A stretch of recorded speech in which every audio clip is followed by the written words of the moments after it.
What is up, YouTube? Steelers Sideline. We're going to be back with another video. This is a different type of video. This will be my training camp recap, rant slash, I don't even know what you want to call it, but I'm going to ramble on in this video, so I'll apologize. And if any curse words come out, I apologize for that as well. But this is my training camp recap for this year. So I knew this year, with it being at St. Vincent, obviously I'm happy about that. Extremely happy. I'm happy with being so close and I'm able to go. So all that is good. But I knew it was going to be a little harder this year with the newborn to get out there as much as possible. I already knew that ahead of time. And with my work schedule now, my previous job, I was always off like Mondays and Tuesdays. That was 2 short days I could go. Now this job, I'm off weekends now and Mondays. So it's kind of like I knew the weekends are a little rougher, and I kind of knew what territory that was going to come with. So I knew I wouldn't get there as much. So I thought I'd get to like 4 or 5 practices. So anyway, let's just get right into it. First week camp rolls around. First day, I think I'm going to be able to go after work if I get out of work early enough. It just didn't happen. I didn't get off work early enough to make it there where it made enough time. It made enough sense to go. So I didn't make it. That was the first attempt. Didn't make it. No big deal. I understand that's going to happen sometimes. Second day that I'm able to go, same thing, same scenario. I get off. I work even close. I live close to the camp, but if I leave from my job, I'm even closer. If that makes any sense to you guys. So I was shooting on trying to go right after work. So second day, same type of thing happens. I get off work. This time I do get off in enough time. Hit back to the car. Get off the exit to get on 119 and get off my job. Get off the exit to get on 119, headed towards Latrobe. I don't make it. I wouldn't say I made it a mile. Probably about a half mile. Traveling down 119, heading towards the Greensburg, Latrobe area. And soon there's a triaxle that passes me, and as soon as I get off the exit, take the exit, get on, triaxle passes me. I'm in the slow lane. He's in the passing lane. He goes to pass me. As he's passing me, his tire explodes.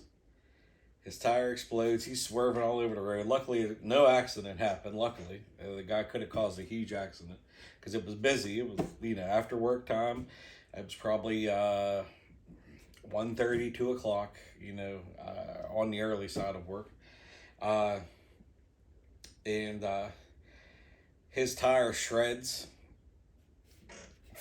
rolls off his wheel, and just goes right into my car. Pieces everywhere. Slaps off the windshield, slaps off the side mirror, goes down the side of my car. Triaxle tire, big tires. He pulls over. I pull off in front of him. Like I said, this is going. If you guys listen, if you're into more of the autograph stuff, you might want to go to the end if you don't want the story. But just wanted to put that out there. We both pull over. I pull off in front of him. He kind of backs up to the guardrail. As we pull over, he backs up into the guardrail that's there. I get out, look at my car. If there's no damage, I'm just going to keep going. I'm not worried about, So I look, there's, rubber stuff on the side of my car. I just take my work shirt and I rub it. The rubber, stuff comes off. There is some light scratches. I could probably buff some of them out. I shouldn't have to do that. It wasn't my fault. But, for the sake of just keep going, I was going to do it. But then I get to the front corner panel. There's a small dent and scratches. And the scratches are front corner panel, driver door, back driver door. You know, I got a SUV, so back driver door, back driver side door, and the back, you know, the back bumper. It's scratched the whole way down. Like the tire just rolled around on the side, scratched the whole side of the car. So once I see the dent, once I see it's the whole side of the car, I'm like, all right, I'm getting this guy's information. When I was looking at my car, trying to figure out what I was going to do, the guy was out looking at his tire.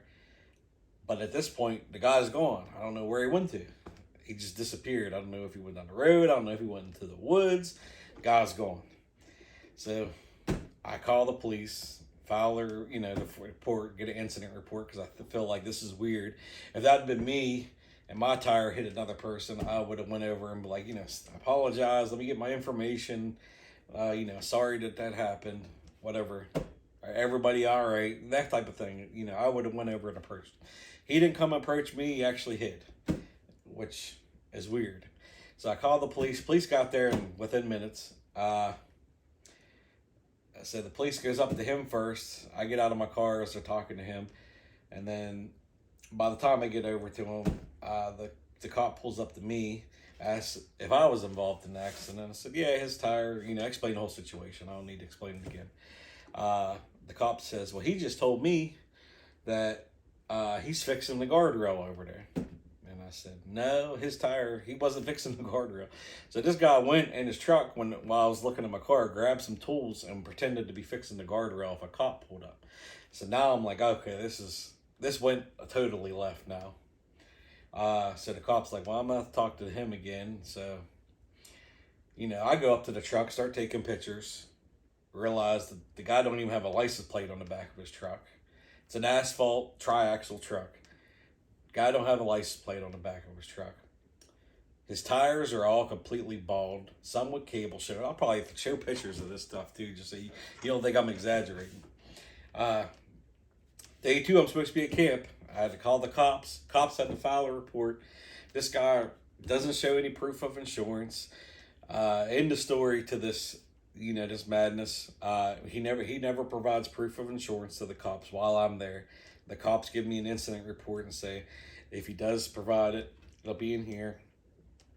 Gave me an incident number. Their suggestion was to go through my insurance, which I don't think I should have to because it was his fault. You know, they had to end up towing his truck because it was just not safe to be on the road. Like I said, 3 tires completely bald. 2 had the threads cables showing through. You know, the cables were showing through the tire. It was just ridiculous. Brake light was out. He didn't even have a license. He had a regular driver's license, didn't have a commercial driver's license. No proof of insurance.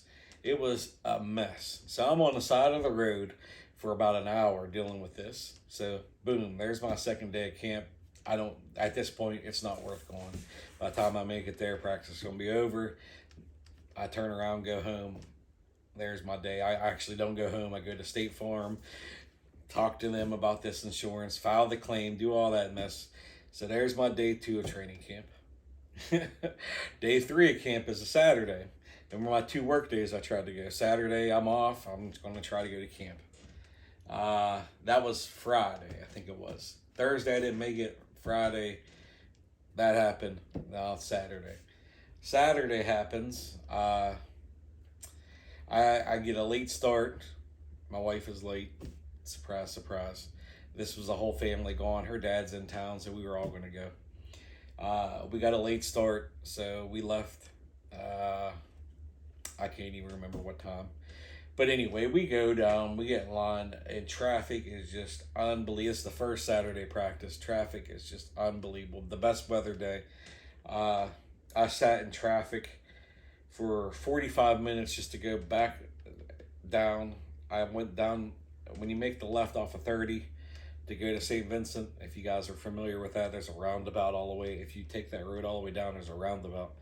I sat in that line for 45 minutes to make it to the roundabout, where I'd have to go back to camp the other way. I would have waited 45 minutes to another hour just to park, and then I'd had to walk all the way from the back of the parking lot to the front. So I was looking at a good hour and a half before I got to camp.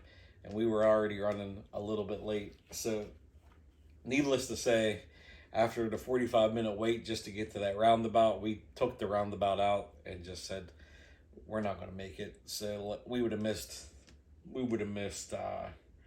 an hour and a half of practice, and it was just so busy. We just decided, hey, let's just go grab something to eat, take the kids to Chuck E. Cheese, and, call it a day. It's a wash.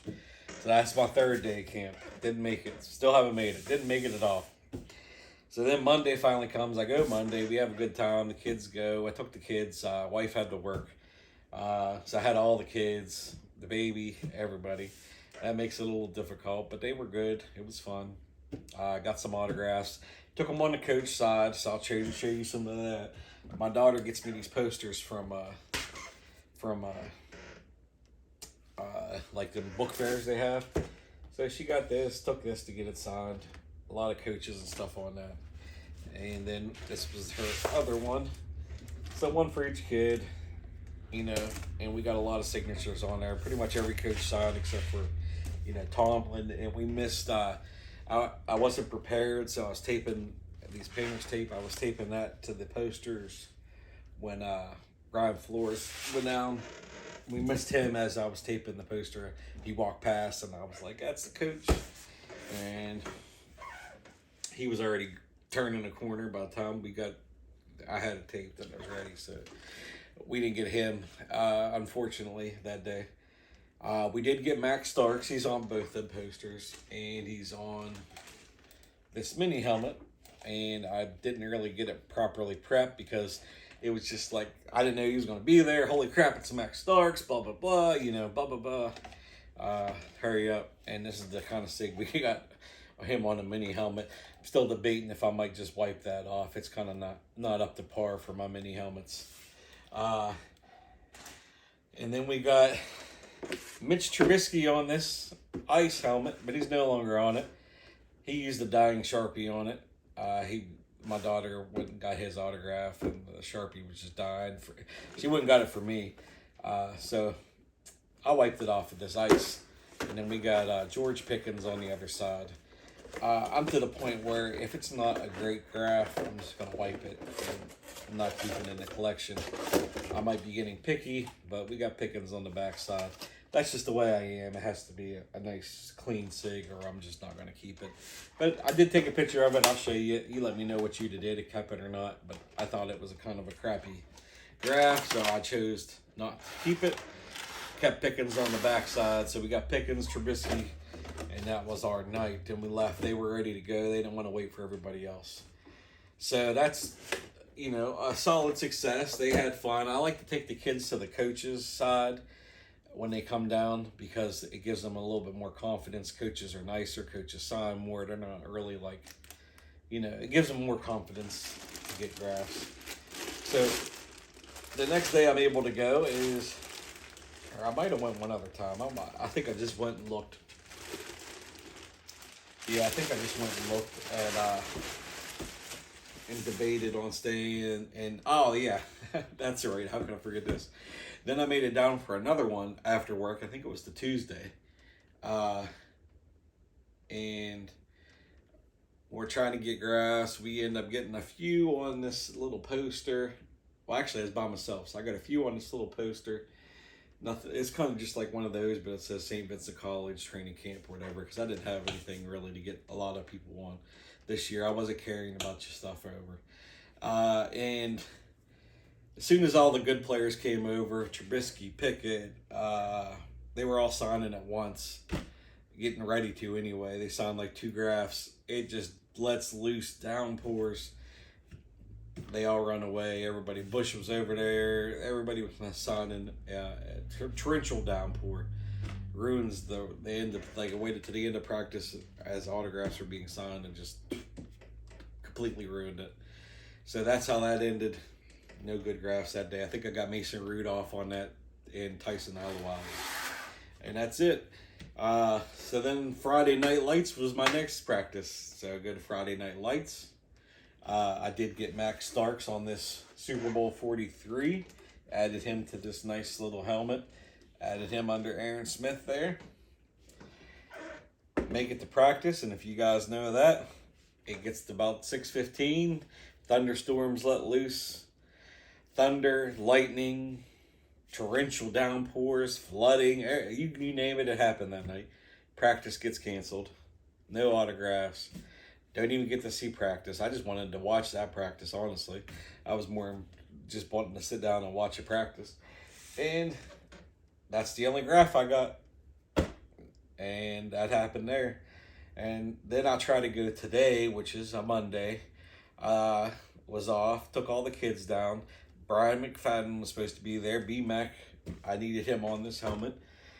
Didn't get to go to Unitown as he was there, so I was like, you know what? I'll take the kids. I had all the kids, so I said, I'll take all the kids. He's just going to be in the front from 12 to 1. I said, I'm just going to go get his autograph, let the kids spin the wheel, do the little fun stuff they have up front, and we'll take off, you know? Let them have a little fun. I'll get an autograph, and then we'll take off and won't go to practice because it was just too much with all the kids. Halfway to practice, my wife texts me, wants to know about something with the insurance. So I go in the email, forward her an email. I get a notification practice has been moved to Latrobe Memorial from the St. Vincent College. So we get to Latrobe Memorial, nothing's set up. They don't have any of the fun things for the kids. So my kids are bored. I'm there early because I planned to go meet Brian McFadden, and they usually have the fun things set up for the kids early. You get to go spin the wheel and do all that fun stuff early. That's what they do, before practice. None of it's set up. B-Mac's not there. Nobody knows anything. They're guiding you to parking lots that are already filled, and they don't even know. Nobody knows what's going on. There are just volunteers there that are saying, like, hey, we don't know. We just know they told us to come here. And so, needless to say, B-Mac was not there from 12 to 1. Nothing was there. So the kids wait, for an hour and a half. They're getting irritable. There's nothing for them to do. I packed up and left before practice even started because they just were just a handful. And the baby started to get cranky and was like, all right, it's enough. It's time to go. So that is my training camp recap for this year. I think I'm done for the year. I don't think I'm going to try to go back. I just had enough. Unfortunately, it was not my year. So I will leave it with that. I hope you guys had better success and better stories for you. I did not find anything to buy. I'm being a lot pickier now. But I didn't find anything to buy down there as well. It just was not my year. And then the next day was Saturday, in between this today and Saturday they canceled practice. I was debating going on that Saturday too, since I was off and didn't get to see him on Friday. They canceled Saturday, so you can add that to the mix as well. But I am completely fed up, completely done. I don't like how they have canceled, switched things. Friday Night Lights, there was nothing they could do. It was a complete thunderstorm, flooding. There was nothing they could do, but they could have had practice Saturday. They could have switched it, did what they did. I don't think there was any reason to switch it on Monday, today, but hey, that's not my call. So I'm not happy. It's no one's fault. I just had a bad year. Can't win them all. But did add Max Starks to this. Hopefully I'll keep adding to this. Didn't get B-Mac on there. I did take this Super Bowl card to try to get him on there as well, but that didn't happen as well. But please let me know. I had some pictures at the end so you get to, see what happened. And as always, I hope you guys had a better training camp experience than me. And as always, have a great one. Steeler Nation.